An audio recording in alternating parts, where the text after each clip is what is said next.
My name is Emily. A few years ago, my mother told me she deserved 30% of my salary because she raised me. I paid for months, until I answered her demand with paperwork instead of arguments. Listen through, then tell me in the comments if family money ever crossed a line in your life. The message arrived during a normal afternoon, the kind filled with routine emails and short replies. My phone vibrated once, then again, then kept going. When it finally stopped, the screen showed my mother's name stacked 3 times. The first text was short. You should be sending me 30% of what you make. The next one followed before I could respond. If I hadn't raised you, you'd have nothing. A call came right after. I let it ring, not because I was unsure, but because there wasn't a question to answer yet. When I picked up, her voice moved fast, as if the decision had already been processed somewhere else. "This isn't a favor," she said. "It's what a good daughter does." No greeting, no pause. Numbers came wrapped in gratitude, delivered with certainty. 30%, monthly, automatic. She talked about sacrifice like it was a subscription plan that renewed itself. Work notifications kept sliding across the screen while the call continued. A supervisor asked about shipment delays. A calendar reminder blinked. None of it slowed her down. "I gave up everything for you," she added. "You can afford it. Don't act like you can't." The word afford landed heavier than the number. It wasn't a suggestion. It was an assessment, made without seeing my bills, my schedule, or the margin between checks. She didn't ask how much I earned. The percentage seemed to matter more than the amount. A response formed, then stalled. Explaining would have meant inviting negotiation. Silence bought time instead. "You're not saying no," she said. "Good. I knew you'd understand." The call ended on her terms. The phone stayed warm in my hand. Messages followed. Bank routing details, a preferred transfer date, a reminder that gratitude shouldn't need reminders. Life kept moving around it. A coworker waved while passing my desk. An email asked for a quick confirmation. Someone laughed near the break room. None of it slowed the math that had just been assigned. That evening, another call came, then one more. Each conversation carried the same tone: firm, moral, efficient. When hesitation showed up, it was treated like confusion. "I'm not asking for everything," she said. "Just my share." Share. The word sounded tidy, almost generous. A portion, a line item. No mention of limits. A banking app opened. Numbers waited without opinion. Fingers hovered, then typed. The transfer screen asked for a memo. Nothing fit. Gratitude didn't have a category. Neither did obligation. The confirmation page appeared. Amount approved. Date scheduled. The system thanked me for using it. A receipt landed in my email seconds later, plain and polite. No reference to sacrifice, no acknowledgement of family, just a transaction completed. The phone buzzed again before the screen dimmed. "Got it," she texted. "That's how it should be." The next transfer went through without a call. A notification arrived, then disappeared, and the day kept moving. That was how it started to feel. Less like a decision and more like a task to clear before moving on. Dates began to matter. The calendar reminder stayed quiet, but the number lodged itself in my head. Rent first, utilities next, then groceries trimmed down to what fit. The transfer always landed last, like a period at the end of a sentence. Done meant done. Linda didn't mention it much at first. A short text followed each deposit. "Got it." "Thank you." The thanks sounded administrative, as if confirming delivery. Nothing about relief. Nothing about need. A few weeks later, comments started slipping through from other directions. An aunt mentioned it during a phone call that had nothing to do with money. "Your mom says you're really stepping up," she said. "That's good to hear." Another relative sent a message after a family gathering I hadn't attended. "She's proud of you," the text read. "Not everyone takes care of their parents like that." No one asked what taking care meant. The phrase floated on its own, polished and easy to repeat. Linda wore it well. Gratitude had turned into proof of character, and the proof didn't belong to me anymore. At work, adjustments followed quietly. Overtime shifts became less optional. Lunch breaks shortened. Small expenses started to feel loud. Coffee from home replaced the stop near the warehouse. Nothing dramatic, just steady tightening. A supervisor noticed. "You're picking up a lot lately," she said. "Everything okay?" "Yeah," came out before the question settled. It wasn't a lie, it just wasn't complete. Another transfer cleared. The app showed the same green check mark every time. Consistency looked responsible from the outside. The system didn't ask why. Linda leaned further into the story. Photos appeared online. Nothing staged, just moments reframed. A grocery bag on her counter with a caption about being supported. A comment about how hard single mothers work. The implication traveled well. During one call, she sounded pleased. "People notice," she said. "They say you're doing right by me." What people? Everyone. Everyone didn't need names. The idea did its job on its own. Tax season arrived on schedule. An appointment was booked at a community office not far from work. Forms spread across the desk, stacked in patient piles. Marcus Hill reviewed them without hurry, moving through numbers with practiced distance. "Any major changes this year?" he asked. Pay stubs slid across the table. Rent statements followed. The transfer record sat last, printed and neat. "These are monthly?" "Yes." He tapped a pen once, then wrote. "Family support," he said, not looking up. "Recurring expense." The phrase landed flat, stripped of tone. No pause, no reaction. "That's all?" "That's all it needs to be." The form accepted it easily. A box checked, a line filled. The system didn't ask who decided the amount or why it existed. It only wanted consistency. Marcus glanced up briefly. "Just make sure this stays accurate," he said. "If it changes, update it." Nothing about fairness, nothing about obligation. Accuracy mattered more than intention. Another transfer followed that week. Linda sent a longer message this time. "You're doing the right thing," she wrote.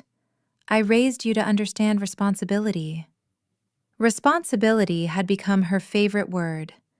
It fit every situation, no matter who carried it. Work hours shifted again. A second job posting went up in the department. Temporary coverage needed. My name landed on the list before I asked to be added. The pay helped. The fatigue showed up later. Praise kept circling back, never directly. Someone mentioned how lucky Linda was. Another person joked about wishing their kids were as dependable. The joke stayed light. The expectation didn't. One afternoon, an email from HR popped up between shipping updates, a subject line about performance review adjustments. The message stayed unread until the end of the shift. Linda called that night. "I told your cousin you might be getting ahead at work," she said. "They're happy for you." The wording stuck. Ahead sounded like extra room. Extra room suggested more to share. The email waited. The transfer date loomed. Dinner plans fell apart and were replaced with another shift. The numbers kept lining up. When the message finally opened, the sentence sat near the middle. "Effective next month, your salary will increase." No exclamation point, no fanfare, just a number that changed the math. The call came before the next transfer date, timed too neatly to be accidental. Linda didn't ask how work was going. She went straight to the point. "So," she said, stretching the word, "you got a raise." The information hadn't come from me. It never did. Someone had mentioned it. Someone always did. "That means the percentage needs an adjustment." "Adjustment how?" "It's only fair," she said. "You're making more now." Fair arrived quickly whenever numbers changed. The word settled into the space between us like it belonged there. "It's still 30%, she continued. 30% of more. The math didn't need explaining. She handled it with confidence, as if the figure updated itself the way prices do at the store. "I raised you," she added. "That didn't change." The call ended before a response could form. A message followed with a revised amount, already calculated. No question mark, no waiting. Family voices echoed the same idea, softened around the edges. A cousin texted after dinner. "Your mom mentioned work's going well. Congrats." Helping her a little extra makes sense now, right? An aunt framed it as concern. "She's not asking for much." "You're doing better than she ever did." Better had become measurable. No one asked what it cost. Another call came from Linda later that week. "You don't want people thinking money changed you," she said. "I'd hate that for you." The warning landed clean. Reputation carried more weight than rent. The appointment with Marcus happened 2 days later. Papers covered the desk again, familiar this time. He scanned the updated pay stub, then glanced at the transfer amounts. "These increased," he noted. "Yes." "Requested or decided?" "Requested." He nodded once and wrote something down. "There's a difference," he said, tapping the page, "between voluntary support and obligation." No lecture followed. The sentence stood alone. "If it's voluntary," he continued, "you control it. If it's an obligation, there are other categories." "What category is this?" "That depends on who sets the terms." The answer wasn't dramatic. It didn't need to be. A form waited for clarity, not justification. Back home, envelopes piled up on the table. Utility bills, insurance statements, student loan notices. Each one opened cleanly, added to a growing stack. Numbers moved from paper to screen, then into a spreadsheet that didn't care who they belonged to. Rows multiplied: rent, power, phone, gas, groceries. The transfer sat there too, labeled plainly. No explanation attached, just an amount repeating itself. Linda's messages stayed short. "Have you updated the transfer? It should reflect your raise." The word "your" did a lot of work. Family support filled exactly one column. Everything else stretched across the page. The list grew long. Her reason stayed brief. Mom. A coworker noticed the late hours. "You saving for something?" she asked. "Something like that." The truth didn't fit neatly into conversation. Another message arrived from Linda, this one with an edge. "I hope you're not forgetting where you came from." Forgetting implied choice. The spreadsheet didn't have a column for memory. Marcus sent a reminder about finalizing documents. "Bring everything," his email said. "The system prefers complete information." Complete meant inclusive. Receipts joined the pile. Bank statements followed. The transfer confirmations printed without comment, polite and uniform. A call came as pages fed through the printer. "You're quiet," Linda said. "That usually means something."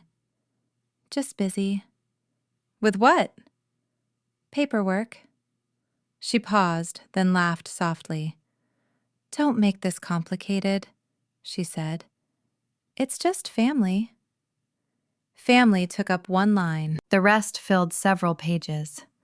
The updated spreadsheet saved with a new name. The cursor blinked once, then stopped. Everything sat where it belonged, even if the categories felt strange. Tax forms waited on the desk, blank but expectant. Boxes asked for numbers, not reasons. The instructions were clear. Accuracy mattered. Context did not. The printer warmed again. Pages slid out in order, each one confirming something already known. The stack looked heavier than before. It wasn't. The email to Marcus stayed open while documents attached one by one. No note explained them. The subject line stayed simple. Updated information. Send clicked without ceremony. The chair scraped lightly against the floor as I stood. Tomorrow's shift waited. So did the transfer date. The reaction didn't come right away. A day passed, then another. The transfer date slipped by without comment. That silence broke late in the week with a call that skipped pleasantries entirely. "What is this?" Linda asked. Her voice carried something sharper than before, clipped and fast. A document had reached her. She didn't need to say which one. "You listed everything," she continued. "Every bill, every payment. You made it look like I'm a burden." "It's a record," I said. "That's all." "You didn't have to send that," she snapped. "You didn't have to turn family into paperwork." Paperwork had turned family into numbers long before that call. The difference was who wrote them down. "I sacrificed for you," she said. "And this is how you repay me?" The question hung there, loaded and ready. No answer fit the frame she'd built. "You think people won't see this?" she went on. "You think this doesn't say something about you?" The call ended with a sharp breath and no goodbye. Messages followed within minutes, some direct, some forwarded. Screenshots, commentary. A cousin asking what happened.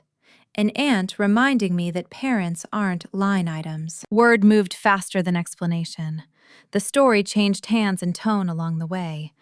By the time it reached me again, it sounded settled. Linda didn't wait for responses. Another message came, longer this time. "If this is how you treat me," she wrote, "don't expect me to keep explaining you to people." The implication landed cleanly. Access could be revoked. So could approval. At work, a colleague hesitated before speaking. "Everything okay with your mom?" she asked. "I heard things are tense." Tense covered a lot. A nod ended the conversation. There wasn't space for more. Another message arrived, this one public. A post about being hurt. About giving everything to a child who now counted pennies. Names stayed out of it. Meaning didn't. Phones buzzed with concern that felt rehearsed. "She's really upset," someone said. "Maybe you went too far." Too far meant too clear. The numbers hadn't argued back, but people did. Marcus sent a brief confirmation. "Documents received," the email read. "Processing complete." No reaction. No questions. Just a timestamp and a reference number. The finalized forms arrived the next day. Pages neat, aligned, approved. Transfers slotted into their category without comment. Family support appeared once, clean and unadorned. No adjectives, no history. A note at the bottom confirmed submission. The system thanked me again. Linda called that evening, voice raised enough to cut through the phone speaker. "You embarrassed me," she said. "You made me look like I'm taking from you." You asked for it, I said. I recorded it. That's not the same, she replied. You know that. Maybe she did too. You're acting like a stranger, she continued. Like this is business. The irony landed without effort. Business had been introduced months ago, 1% at a time. You should fix this, she said, before people decide what kind of daughter you are. The threat stayed abstract. That made it harder to counter. Calls from family slowed after that. A few messages checked in, others stopped mid-thread. The space where support might have been filled with assumption instead. The next transfer notification appeared as scheduled. The app didn't hesitate. Neither did the confirmation email. Linda didn't respond. A day passed. Then another. No message, no call. Her name stayed absent from the screen. Work filled the hours. A shipment arrived late. A report needed revision. Lunch was eaten standing up. Life continued with its usual demands. Marcus followed up with a standard note about keeping records current. Nothing personal, nothing extra. The next week filled itself without asking. Bills arrived on schedule. Work hours stretched longer. Messages from family slowed but didn't stop. They changed tone instead, turning careful, loaded, unfinished. Linda stayed absent. That absence worked harder than any call. It left space for interpretation, and other people stepped into it. An aunt left a voicemail while I was on shift. She's not doing well, she said. You know how sensitive she is. Another message followed from a cousin. No one's blaming you, he wrote, but this has gotten uncomfortable. Uncomfortable meant visible. It meant people had started choosing sides without saying so. At work, the pressure shifted shape. A supervisor asked if everything was settled yet, phrasing it like a scheduling concern. You've been distracted, she said. Just let me know if you need time. Paperwork piled up again. Forms, confirmations, follow-ups. Marcus sent reminders about record updates, neutral and precise. The system didn't care about family dynamics. It cared about continuity. Money tightened further. Extra shifts helped, but margins stayed thin. The transfer amount sat in the account history like a permanent fixture, a number that assumed repetition. Linda's version of the story traveled quietly. It didn't need detail. It leaned on tone. She never said no, someone told me. She just started acting different. Different covered a lot. It didn't require proof. A call finally came late one night. Her voice sounded tired but controlled. I didn't raise you to be like this, she said. To keep score. There's no score, I replied. There's a record. That's worse, she said. That means you planned it. Planned implied intent. Intent implied fault. You could have talked to me, she continued. You chose paperwork instead. Paperwork had chosen me first. It had arrived with deadlines and categories long before the conversation shifted. Another message landed the next morning, forwarded from a relative. She says you're punishing her. Over money. Money had been the only topic that never moved. Work calls stacked up. A shipment delay turned into a meeting. A report needed revision before lunch. Focus fractured, then reassembled out of habit. During a break, Marcus returned a brief call. Everything filed correctly, he said. If circumstances change, update the entries. What counts as change? Payment amount, frequency, status. Status sounded heavier than it was. A field waiting for input. Back at the desk, the banking app opened without thought. The upcoming transfer glowed, patient and exact. The amount reflected the adjusted percentage Linda had sent weeks earlier, the one she called fair. Fair hadn't asked how it fit with rent, or gas, or food. It didn't care about overtime. Messages from family slowed again, then shifted. She's really hurt. She doesn't understand why you do this. You know how she is. How she is had become explanation enough. The phrase, responsibility, came up more than once. Gratitude followed close behind. Both words traveled easily. Neither one came with limits. The spreadsheet stayed open on the laptop that evening. Numbers lined up cleanly. Everything balanced except one column. Family support stood out, not because it was large, but because it wasn't fixed. It changed when other people decided it should. That realization didn't arrive dramatically. It showed up the way most problems do, through repetition. A notification from the bank chimed softly. The transfer was scheduled for the next morning. Linda hadn't called. She hadn't texted. The silence pressed from one side, expectation from the other. The app waited. A simple option to cancel. No explanation required, no warning issued. Another message arrived from an aunt. She's telling people you cut her off. That's a big step. The step hadn't happened yet. The story moved faster than the action. Dinner went untouched. The phone rested on the table, screen dark. The choice stayed small on the surface. One tap either way.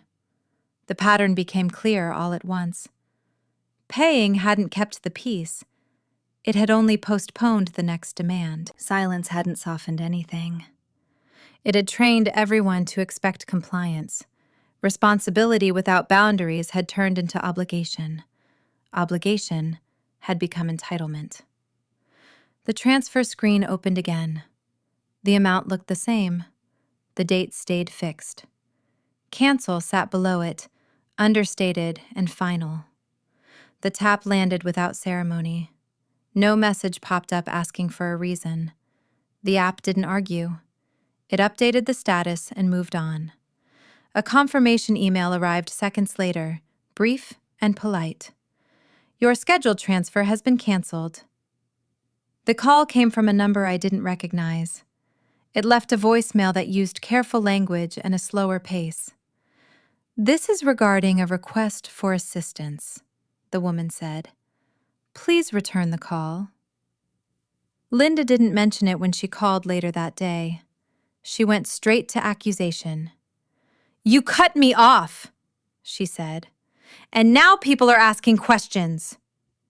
Who's asking? Agencies, she replied. Because I had to ask for help. The shift was clean.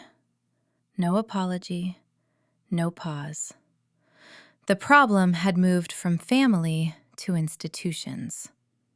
They think I've been abandoned, she added. That's what it looks like. It sounded rehearsed. Hurt, but organized. A message followed from a cousin. She filed for support, he wrote. She says you left her with nothing. Another relative called an hour later. This is serious, she said. You can't just stop helping your mother. Helping had been renamed again. This time it came with forms. The return call connected to a caseworker who spoke in structured sentences. We're reviewing eligibility, she said. We'll need documentation. What kind? Income, expenses, prior support? The list sounded familiar. An email arrived minutes later with attachments and deadlines. The subject line included a reference number. No emotion, just process. Marcus answered his phone on the second ring. She contacted social services, I said. That was expected. What happens now? Now, everything gets verified. He didn't rush. He never did. They'll compare her claim with your records, he continued. If it matches, fine. If it doesn't, that matters. What about intent? Intent doesn't file paperwork, he said. Numbers do. Family pressure escalated fast. Messages overlapped, calls stacked. Different versions of the same concern arrived from different voices. She's crying. She's scared. She says you planned this. Planned sounded strategic. That was new. A meeting request appeared from the agency. Virtual, scheduled, mandatory. The screen filled with neutral faces and shared documents. The caseworker reviewed Linda's statement aloud, her tone unchanged. Claimant reports consistent financial support from adult child, she read. Support discontinued without notice. Marcus joined the call at my request. He listened, then spoke when prompted. Records show voluntary transfers, he said. Amounts varied. No contract, no obligation.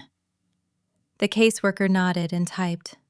Please submit supporting documents, she said. They had already been uploaded. Screens flickered as files opened. Pay stubs, bank statements, transfer histories, expense summaries.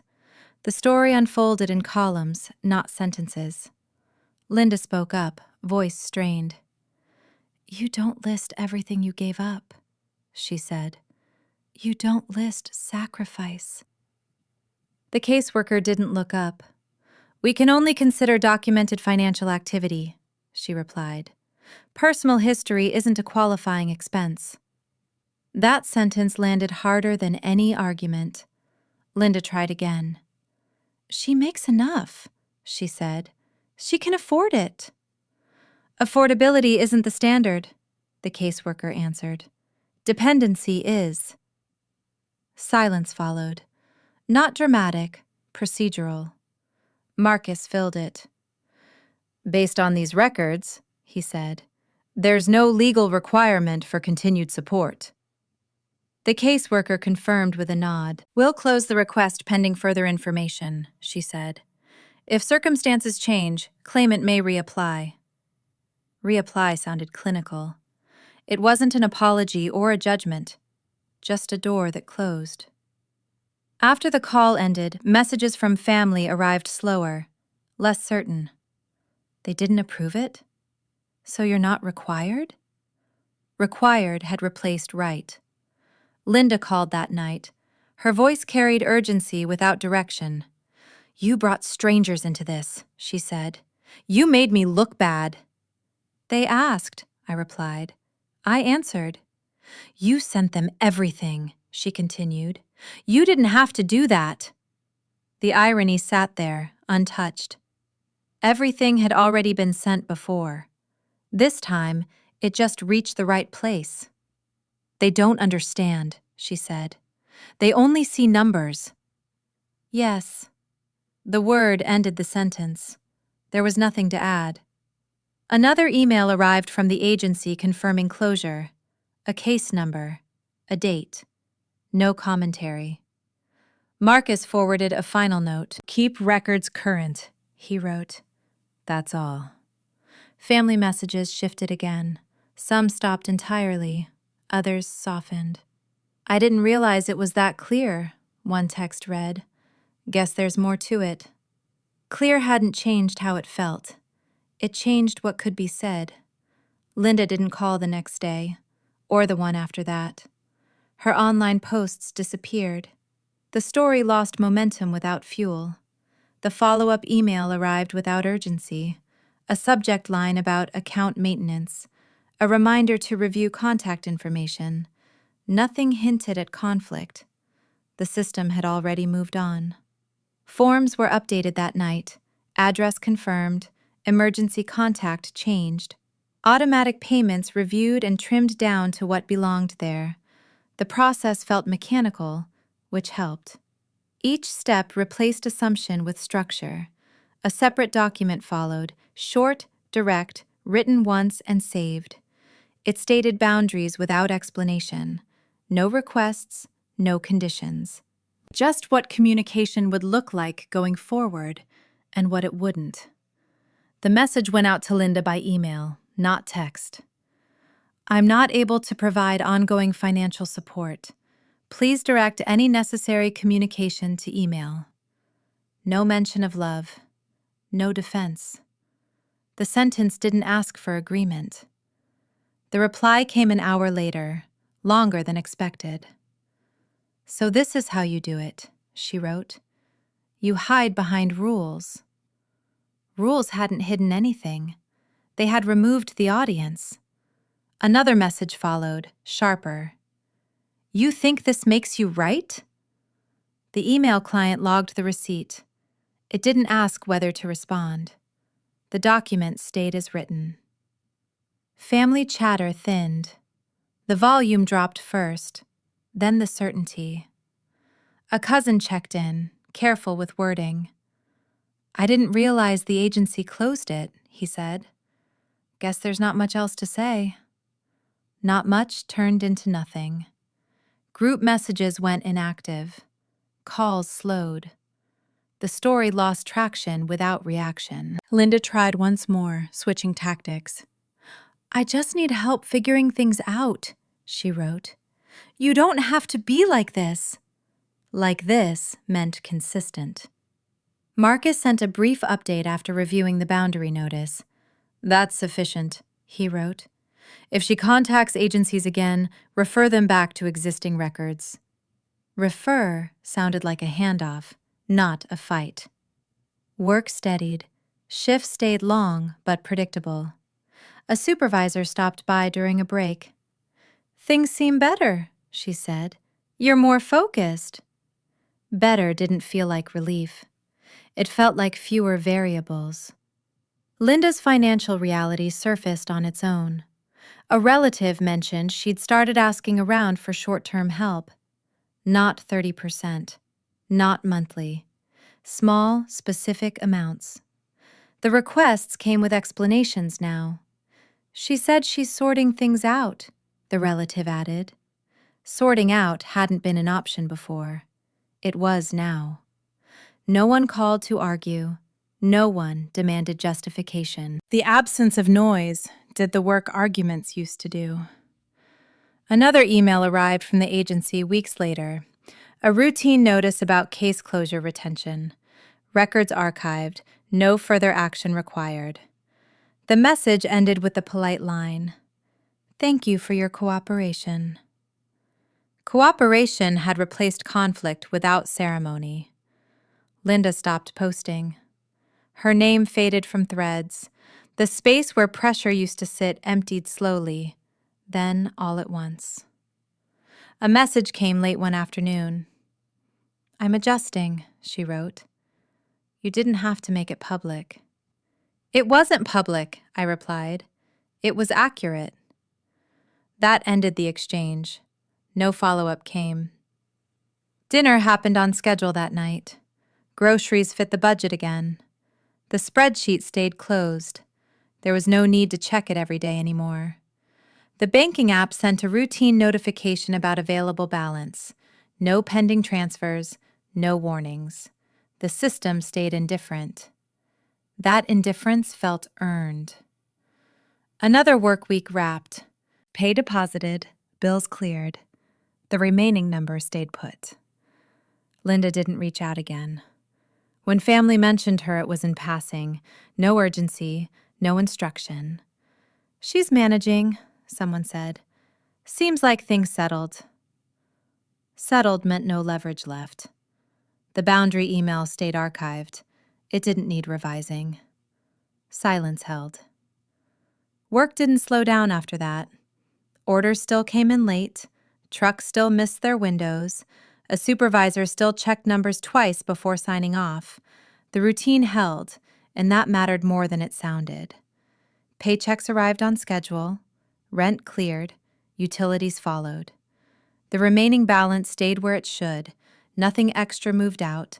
Nothing unexpected disappeared. Linda stopped asking. Not gradually, completely. No messages framed as concern, no calls dressed up as checking in. The silence didn't feel earned or punitive. It just existed, like a closed account. Family conversations shifted. Her name came up less. When it did, the tone stayed neutral. "She's managing," someone said once. "Figuring things out." Managing replaced deserving. It stuck. No final conversation happened. There wasn't a meeting to clear the air or a moment to settle feelings.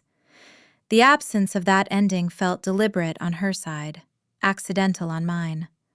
Either way, it held. Marcus sent a closing note weeks later. "All records are complete," he wrote. "No further action needed unless circumstances change." That sentence closed the loop. It didn't thank anyone. It didn't offer relief. It just stated what existed. Linda's financial reality surfaced in small ways. A relative mentioned she'd taken on part-time work.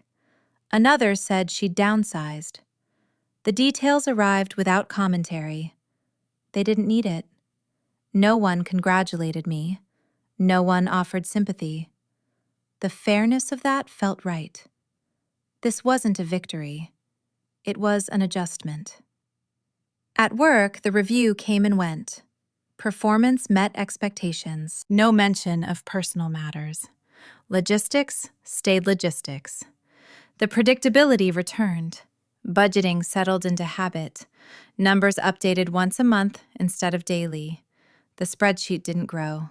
It stabilized. Family support stayed absent, not erased, just inactive. Linda sent one message months later. "I hope you're doing well." No subtext followed. No request trailed behind it. "Same," I replied. That was it. Grocery shopping took less time. Choices widened again.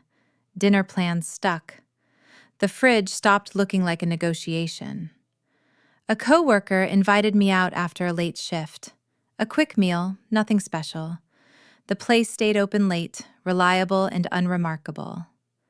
"You look lighter," she said, glancing over. "Something change?" "Things simplified," I answered. She nodded and changed the subject. That felt generous. The receipt printed without fuss. The total matched expectation. A small thing, but it landed. Outside, traffic moved steadily. A line of cars waited at the light, engines humming, everyone heading somewhere ordinary. The phone buzzed with a notification from the bank. "Monthly summary available." No alerts followed it. No warnings.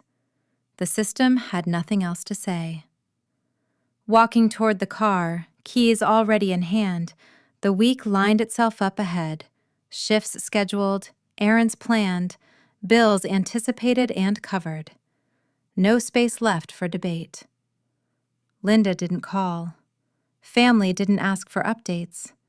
The story had lost its pull without conflict to fuel it. Control hadn't been taken back through force or argument. It had returned through consistency, documentation, and refusal to keep explaining.